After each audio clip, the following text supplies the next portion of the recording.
Hello students, Vidyasagar classes में आज फिर से आप सबका स्वागत है। तो मैं आज आप लोग को पढ़ाने वाली हूँ कि किसी भी अगर दर्पण दिया है, कोई भी अगर दर्पण दिया होता है तो फिर दर्पण में जो दूरी नापी जाती है वो हम लोग कैसे नापते हैं। तो पहले तो हम लोग बात कर लेते हैं कि दर्पण कैसे होगा। जैसे ये अवतल दर्पण है, मान लेते हैं ये हमारी अक्ष है और ये होगा हमारा मुख्य अक्ष दर्पण का, ये होगा हमारा उत्तल दर्पण।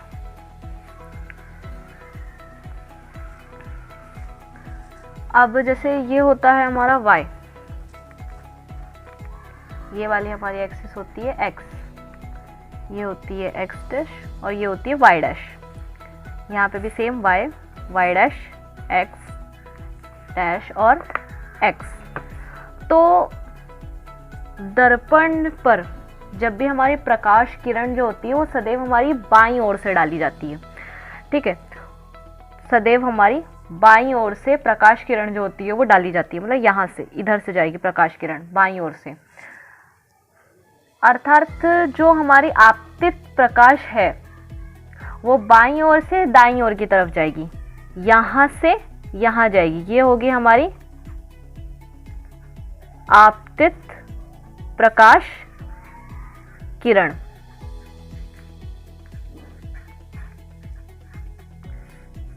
ये होगी हमारी आपतित प्रकाश किरण की दिशा, चाहे वो इसके लिए हो चाहे वो इसके लिए हो, दोनों के लिए हमारी आपतित प्रकाश किरण की दिशा जो है वो सेम होगी। अब क्या होगा, जो हमारी सारी दूरियां होती हैं दर्पण की, जो सारी दूरियां हम लोग लेते हैं वो हम लोग दर्पण के ध्रुव से लेते हैं।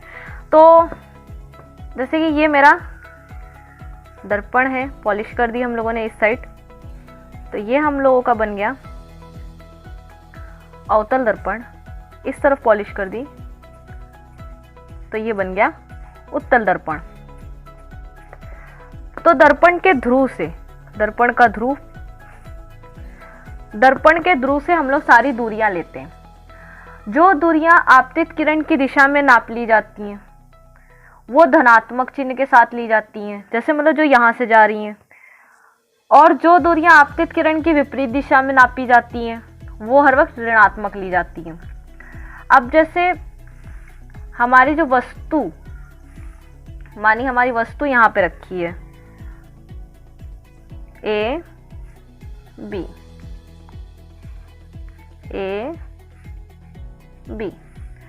तो यहाँ पे ये जो वस्तु है वो हमारी कैसी है, ऊपर की ओर ऊंचाई है इसकी, ऊपर की ओर ऊंचाई है इसकी, तो ये हमारी पॉजिटिव आ जाएगी। ये वाली वस्तु अगर प्रतिबिंब बन रहा है, मान लेते हैं ये प्रतिबिंब है हमारा ए डैश बी डैश, तो वो हमारी नीचे है तो वो हमारी ऋणात्मक आ जाएगी।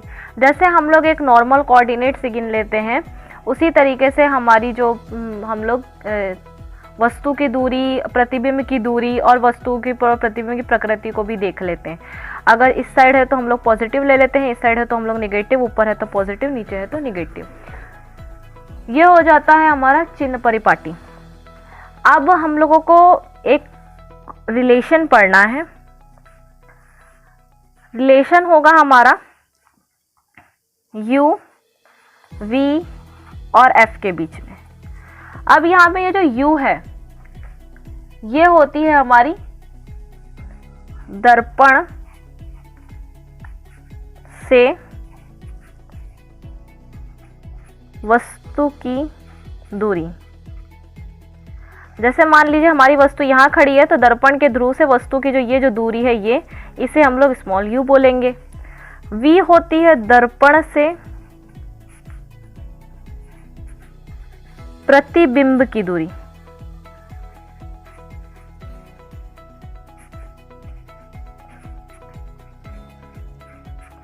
ये वाली जो होती है स्मॉल v होती है। ये होती है दर्पण से फोकस बिंदु तक की दूरी।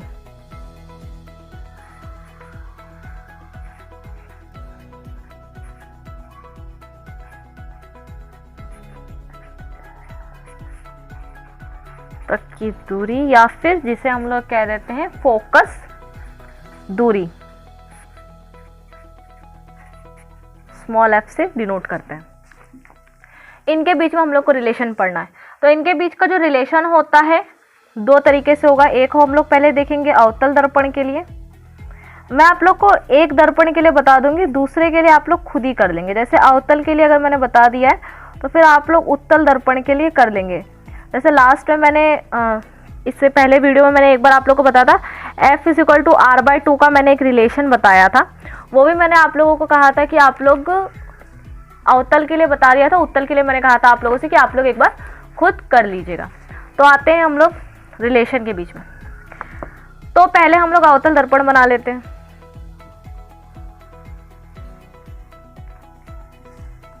ये हुई हमारी मुख्य अक्ष,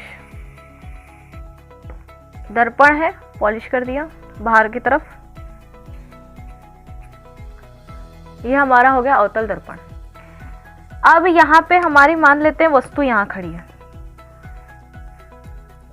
वस्तु को नाम दिया हम लोगों ने A B। वस्तु से जाने वाली किरण, एक किरण ये जाएगी। मैंने पीछे वस्तु अवतल दर्पण और दर्पण मतलब उत्तल दर्पण दोनों दर्पणों से प्रतिबिंब बनने के नियम बताए थे। वो वाले नियम का वीडियो जो है वो भी आप लोग देख लीजिएगा, तो आप लोग को ये चीज़ और अच्छे से समझ में आ जाएगी। जैसे नियम क्या होते हैं कि या तो जो आपतित किरण है हमारी वो फोकस दूरी से होके जाए, वक्रता केंद्र से होके जाए। ये सारे जो नियम हैं ये मैंने उसमें एक्सप्लेन किए थे। तो एक किरण जो जाएगी वो हमारी फोकस बिंदु से जाएगी, दूसरी जो जाती है वो मान लेते हैं हम लोग कि वो वक्रता केंद्र से होते हुए जा रही है। ये हमारी ऐसे, ये वाली किरण जो ये जा रही है ये यहाँ पे रिफ्लेक्ट हो गई, बाहर चली गई। ये वाली जो है ये इधर ही हो गई। अब ये जो बिंदु कटा है जहाँ पे इन दोनों किरणों ने काटा है, उस बिंदु पे हमारा प्रतिबिंब जो है वो बन जाता है। तो प्रतिबिंब अब हमारा कैसा बना, A' B', ये है हमारा C, ये है हमारा F। अब हम लोग यहाँ से एक लंब खींचते हैं जिसे हम लोग नाम देते हैं N। ये है हमारा दर्पण का ध्रुव P। तो ये जो जगह है ये जो चीज होती है इसे कहते हैं द्वारक। अब हमारा प्रूविंग जो है वो स्टार्ट होती है। ये हमारा डायग्राम है। तो पहले हम लोग बताएंगे सारी चीजें कि मान लेते हैं, माना दर्पण से वस्तु की जो दूरी है वो है हमारी BP = U। अब दर्पण के ध्रुव से प्रतिबिंब की दूरी जो है वो है B'P, वो है हमारी V। FP या फिर PF जो है हमारा वो है F, और PC जो है हमारा वो है R। इस तरीके से हमें ये सारी चीजें मिल गई। वक्रता त्रिज्या मिल गई, फोकस दूरी मिल गई, दर्पण से वस्तु की दूरी मिल गई और दर्पण के ध्रुव से प्रतिबिंब की दूरी मिल गई। अब हम लोग को यहाँ पे क्या दिख रहा है कि जो बिंदु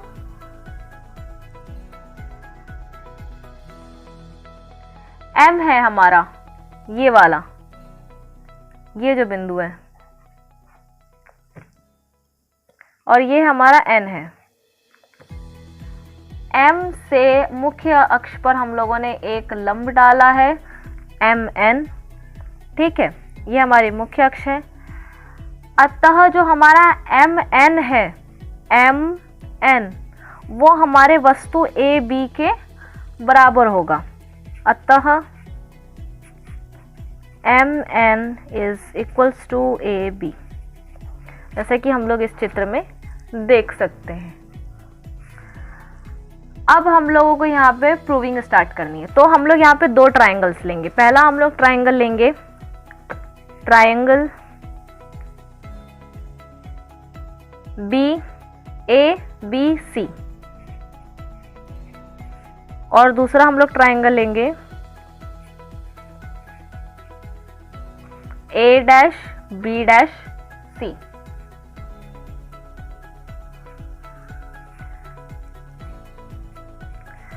अब हम लोग इसमें देखेंगे, हम लोग को यहाँ पे जैसे दिख रहा है ये एक ट्रायंगल है, ये एक ट्रायंगल है।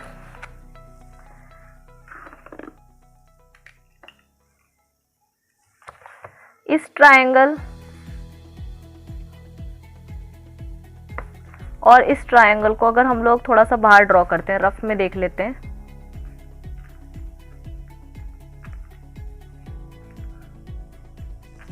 तो हमारा ये ट्रायंगल कुछ ऐसा है, A B C A dash और बी डैश।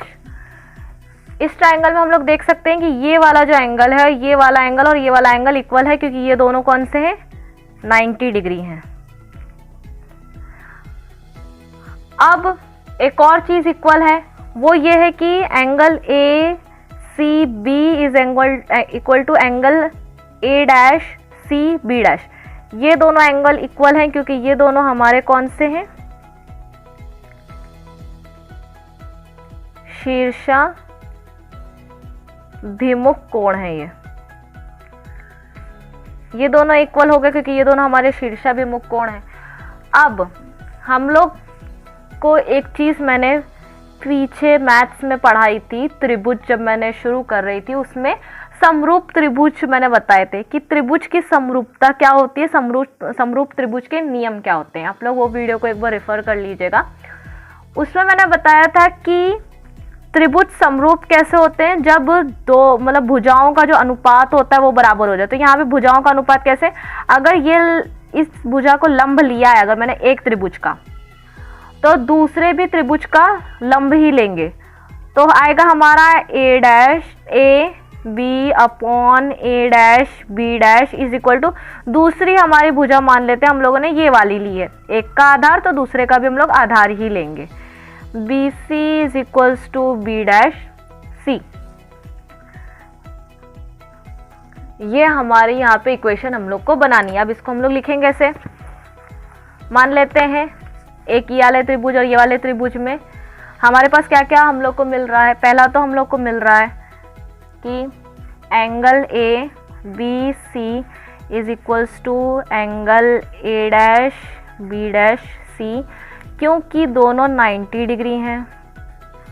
साइड में आप लोग अगर ऐसे लिखते चलेंगे तो फिर ये और चीज़ जो है वो क्लियर होती जाती है। और दूसरा हम लोग को मिल रहा है angle A C B is equals to angle A dash C B dash. ये हमारे कौन से हैं, शीर्षाभिमुख कोण हैं।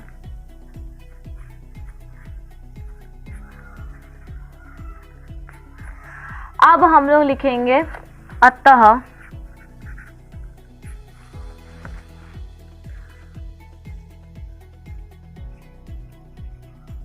समरूप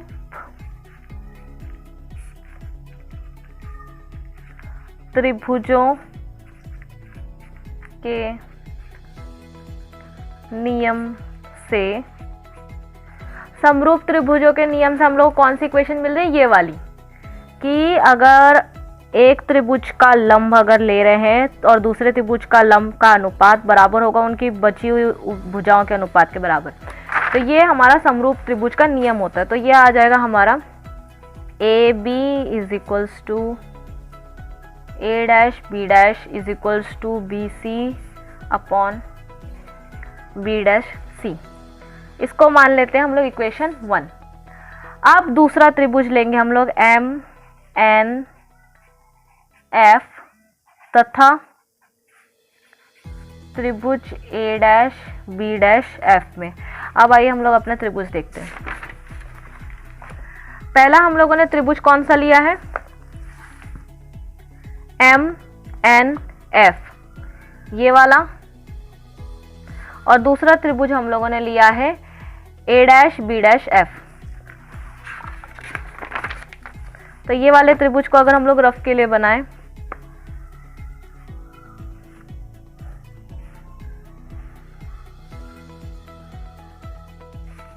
M N F A dash B dash और एफ। अब यहाँ पे भी हमारे जो अगर हम लोग को चीजें इक्वल मिल रही हैं तो वो पहले यही वाली मिल रही है,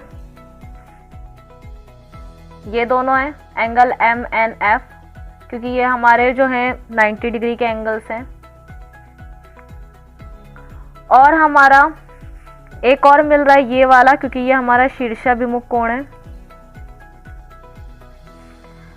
और फिर से हम लोग को यहाँ पे त्रिभुज, समरूप त्रिभुज के नियम से अगर हम लोग देखेंगे तो इसका लंब अपॉन इसका लंब इज इक्वल्स टू इसका आधार अपॉन इसका आधार मिल रहा है। तो हम लोग को ये जो मिल रहा है, ये इक्वेशंस कुछ इस तरीके से मिल रही हैं, जैसे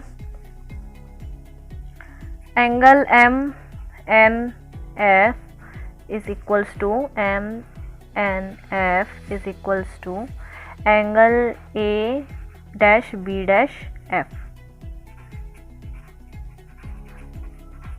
ये हमारा 90 डिग्री का एंगल है। दूसरा हम लोग को मिल रहा है angle A dash F B dash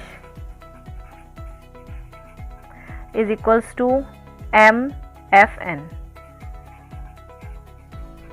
ये हमारे हैं शीर्षाभिमुख कोण। अब हम लोगों को और एक जो मिल रहा है वो है समरूप त्रिभुज के नियम से हम लोग को क्या मिल रहा है, M N upon A dash B dash is equals to F N upon F B dash.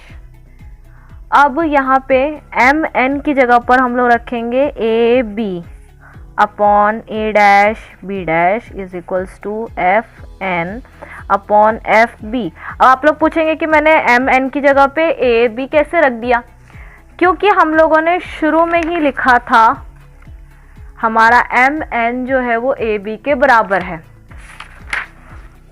क्योंकि M N is equals to A B. तो ये हमारी बनी इक्वेशन 2। इतना होने के बाद में अब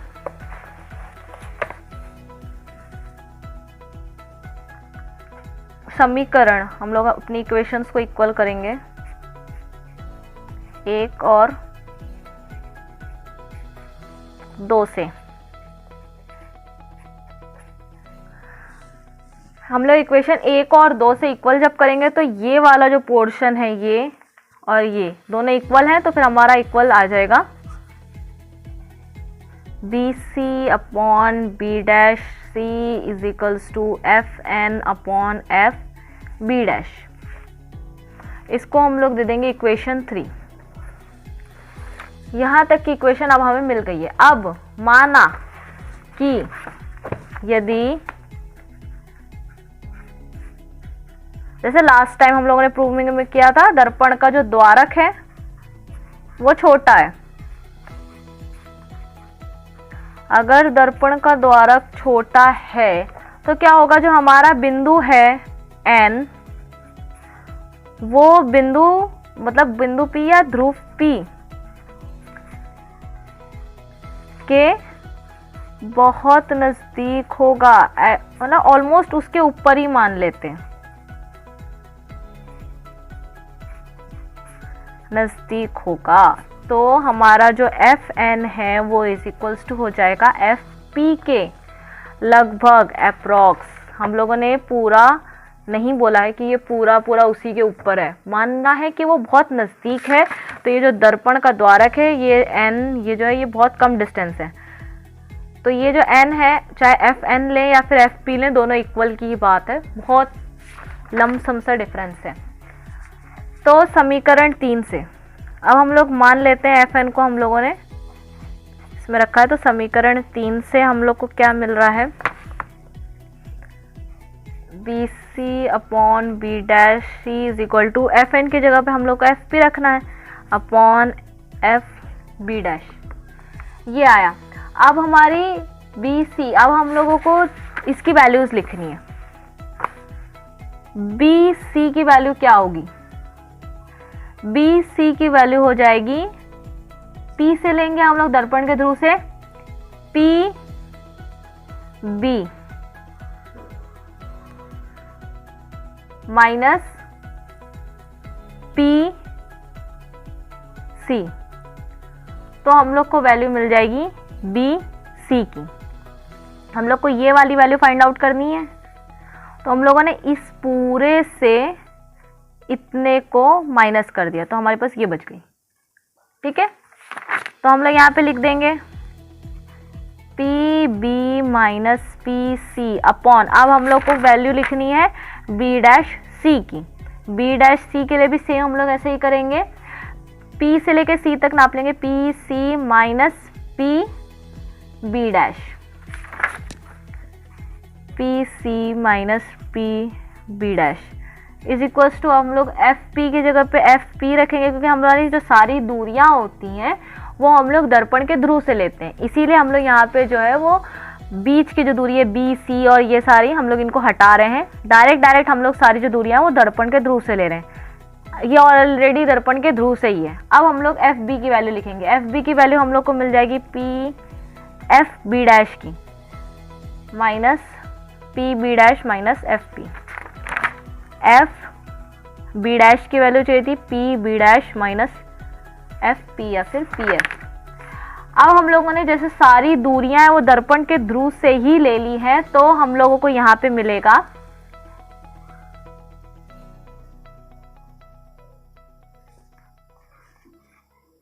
पी बी बराबर होगा माइनस के यू के, दर्पण के ध्रुव के इस साइड रखिए वस्तु। अब हम लोग आ जाते हैं पी बी डैश के माइनस का वी, क्योंकि हमारा जो प्रतिबिंब है वो भी नीचे की ओर बना है। पी एफ माइनस का एफ इस साइड है, अब दर्पण के ध्रुव के इस साइड है। अब P C is equals to minus का आर, या फिर हम लोग इसे माइनस का 2f भी कह सकते हैं। क्यों? क्योंकि हमारी f की वैल्यू होती है r/2, तो हमारी वैल्यू जो निकलेगी f मतलब r की वो होगी 2f। हम लोग ये लिखें या ये लिखें सेम ही है, क्योंकि r भी इसी साइड है, तो इसीलिए ये सब हमारी अवतल दर्पण में ऋणात्मक होंगे। अब हम लोग ये सारी वैल्यूज को इक्वेशन 4 में रखेंगे। ये जो हमारी ये जो निकली है ये, इसे हम लोग इक्वेशन 4 देंगे। सभी मानों को समीकरण 4 में रखने पर हम लोग को क्या मिलेगा? माइनस का u माइनस का 2f, अब नीचे आएगा -2f माइनस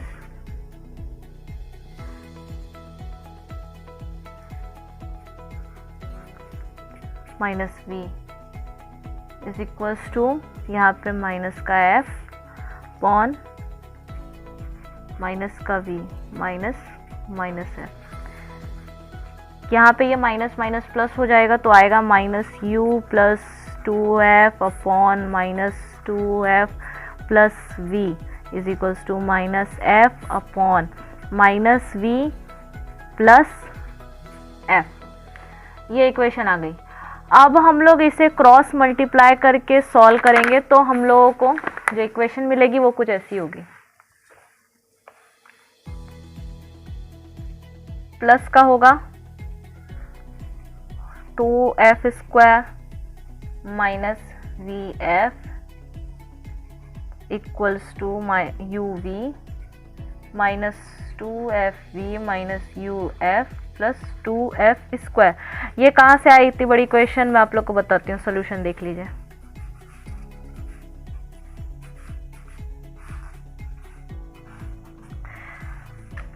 जैसे ही हम लोग इसे क्रॉस मल्टीप्लाई करेंगे तो फिर ये आ जाएगा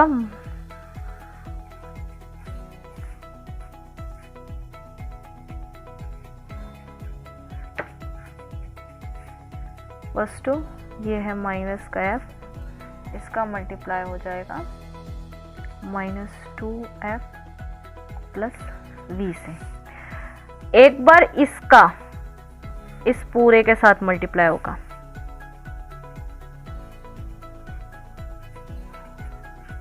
एक बार इसका इस पूरे के साथ मल्टीप्लाई होगा,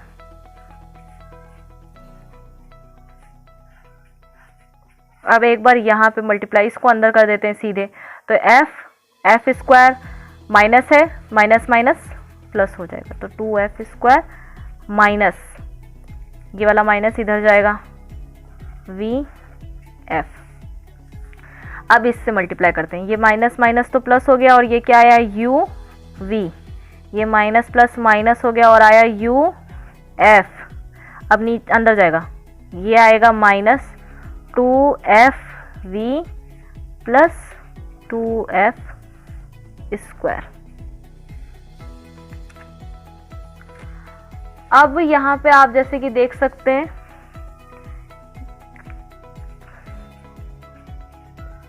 हमारी यही वाली इक्वेशन ओपन होके आ गई है। ये वाला एफ स्क्वायर प्लस है, ये वाला भी एफ स्क्वायर प्लस है, कैंसिल आउट हो जाएगा। यहाँ पे हमारे पास बचा सिर्फ माइनस का v और f। अब यहाँ पे देखिए uv है, uf है, 2fv है,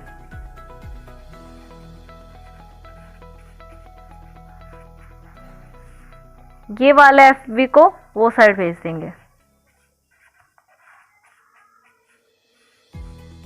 तो आएगा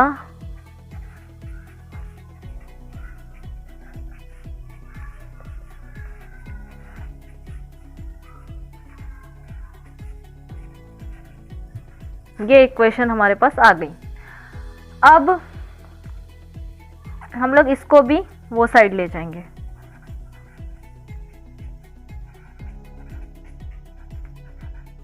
सारे पॉजिटिव हो गए। अब हम लोग लिखेंगे दोनों पक्षों में UVF का भाग देने पर UV upon UVF is equals to, एक बार इसके साथ में डिवाइड प्लस एक बार इसके साथ में डिवाइड,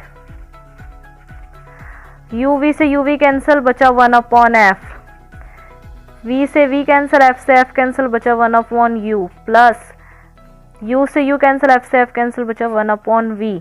यही हमारी प्रूवमेंट है, ये जो प्रूफ होके आया है यही हम लोगों को प्रूफ करना रहता है। तो ये मैंने आप लोगों को बताया है अवतल दर्पण के लिए, आप लोग इसी तरीके से उत्तल दर्पण के लिए भी कर सकते हैं। गाइस आज के लिए मैं इस वीडियो को यहीं पर रोकती हूँ। स्टूडेंट्स अगर आप लोगों को कोई भी प्रॉब्लम हो तो फिर आप लोग फेसबुक पेज में, टेलीग्राम में आप मुझसे पूछ सकते हैं। मुझे कुछ लोगों ने बोला था लाइव क्लासेस के लिए, सो मैं सोच रही हूँ मैं 1-2 बार लाइव क्लासेस भी ले लूँ, ताकि आप लोग को अगर लाइव में कुछ पूछना है तो फिर आप लोग तब भी पूछ सकते हैं। और अगर आप लोगों को नोट्स की ज़रूरत है तो फिर आप लोग प्लीज़ मुझे मेरे फेसबुक पेज पे डिस्क्रिप्शन में लिंक है उसकी, आप लोग उसमें मैसेज कर दीजिए। नोट्स जो हैं, जो भी प्रोसीजर है उसका, वो मैं आप लोग को बता दूंगी। बाकी इसी तरीके से प्लीज़ आप लोग मेरे वीडियोस को लाइक करते रहिए, सब्सक्राइब कर लीजिए मेरे चैनल को, ताकि जैसे ही कोई भी अगर नया वीडियो अपलोड होता है तो तुरंत आप लोग को पता चल जाएगा। Please carry on your studies, stay home and stay safe please. Thank you.